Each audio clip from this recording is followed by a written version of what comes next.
కళ్ళని చూస్తే పోతుంది మది పోతుంది. ఆ సాంగ్ కాదు. ఫస్ట్ ఏమేమి కనిపిస్తుంది అక్కడ? తెల్ల మెరుపులు, అబ్బాయి చూపుడు, మళ్ళా చూసుడే భూతదంలో, అంతే కదా. హిందీ అండి అన్న. ఇంట సూర్య సాంగ్ అంట.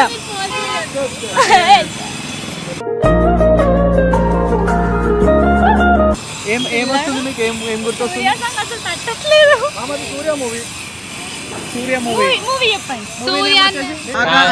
మూవీ నేమ్ వచ్చేసి ఆకాశమే హద్దుగా. తెలియలేదన్నా, చెప్తారా? ఏమి ఇది ఏ సాంగ్ గెస్ చేయాలా? ఏ సాంగ్ చెప్పాలన్నా? ఒకే ఒక నిమిషం. ఈ మాత్రం ఇస్తే చాలు, చెల్లరగిపోతారు. ఒక్క నిమిషం అన్న, గూగుల్ చేస్తుంది చూడన్నా. ఏం మాట్లాడతాడు నువ్వు?